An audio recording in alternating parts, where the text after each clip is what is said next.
I'm in Norway. Well, this morning I was in the UK, and then I came to Norway, and then crossed the border into Finland to try and see the Northern Lights, but there were none. It was overcast. So that was a good use of 6 hours. A man just asked me if he could follow me. It's 1:30 in the morning, and he smelled of alcohol, so I was like, oh? I mean, gorgeous place though. Gorgeous little harbour there, Tromso. Also, if you hear clacking, it's not because I'm wearing heels, it's because of these. I genuinely thought I was going to die from all the ice.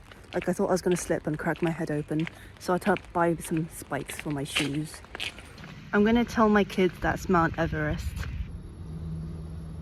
So, according to my itinerary, I have around 5 to 6 hours till I have to get up for whale watching.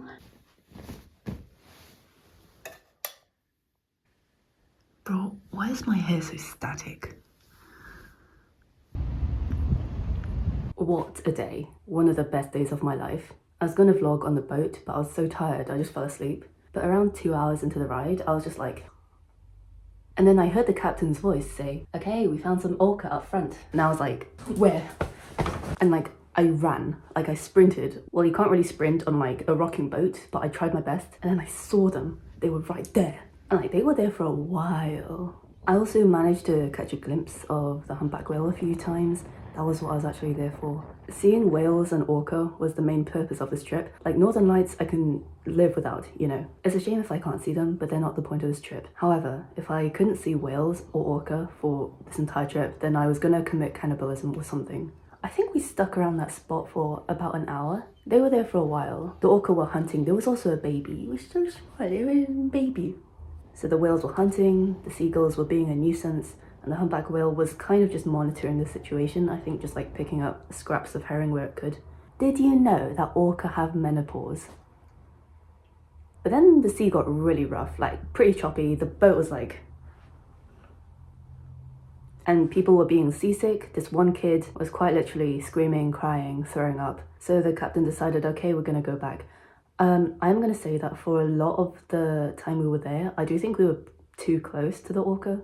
Like, we were disturbing their hunting. So the next time I go whale watching in a few days, I'm gonna go for the silent whale watching experience, where they use like a electric boat to minimize noise and disturbance, and they keep a distance from the action.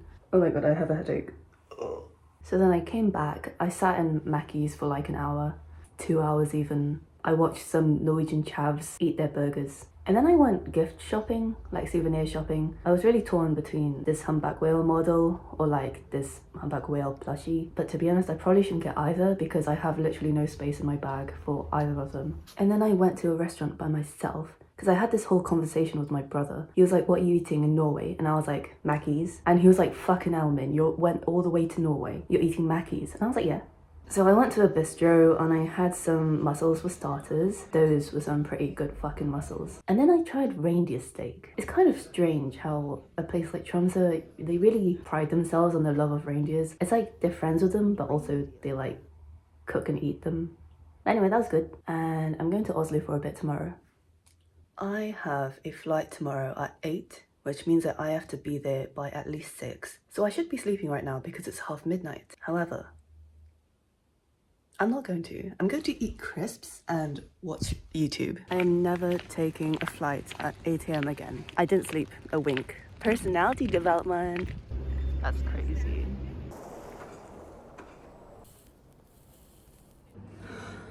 I'm in Oslo.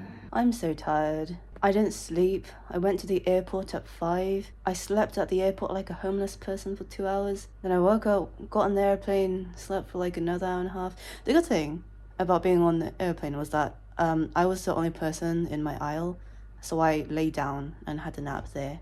And I've just been wandering around since. I went to the museum. Maybe I forgot to take footage of that. But here is the famous scream. You know what? I'm not used to the room not having no tea, no kettle, no coffee, no milk, nothing. But there's Norwegian Bake Off. Oh, I don't know what they're saying, but that looks a bit dodgy at best, fam. I woke up late. I missed breakfast.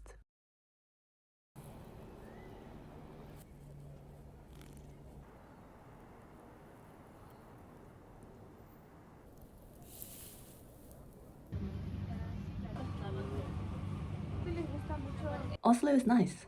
I'm glad I came here. You know, I like traveling alone. It's just me, the world, and an oyster. The world is my oyster. However, on this particular occasion, in this very moment, I feel a little bit lonely. Anyway,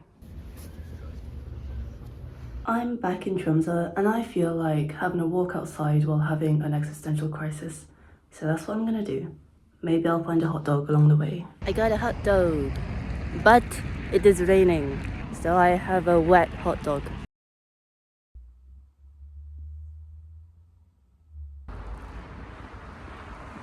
And this will ring from the red bells by the humpback. Couldn't agree more.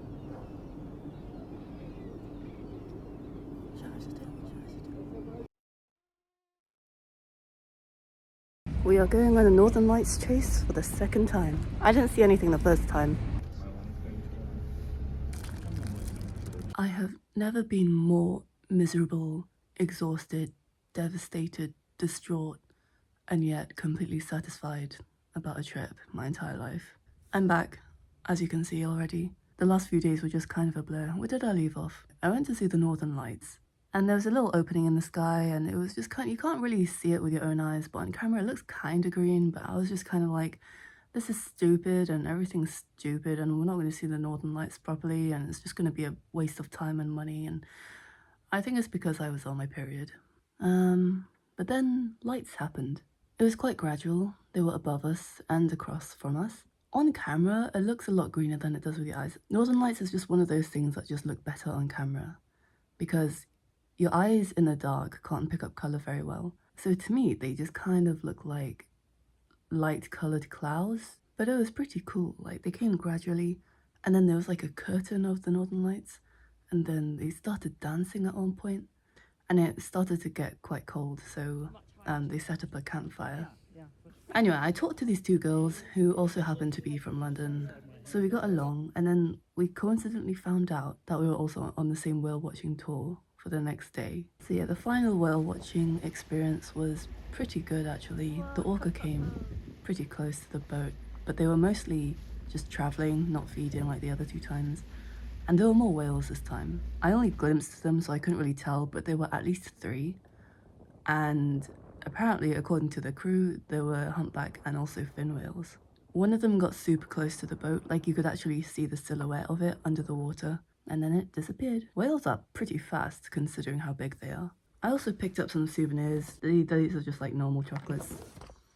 And these are Northern Lights chocolates. They're chocolates, but Northern Lights. And then I got to the airport at like 8 p.m. So I just slept in the airport, like on the chairs. Apparently you're not meant to do that, but there was other people doing it, so... But anyway, I completed my objectives. I saw the whales and I saw the Northern Lights, so whatever, I'm good now. You know what? Nothing beats this. Nothing beats just watching YouTube with Pringles. It's nice to be home.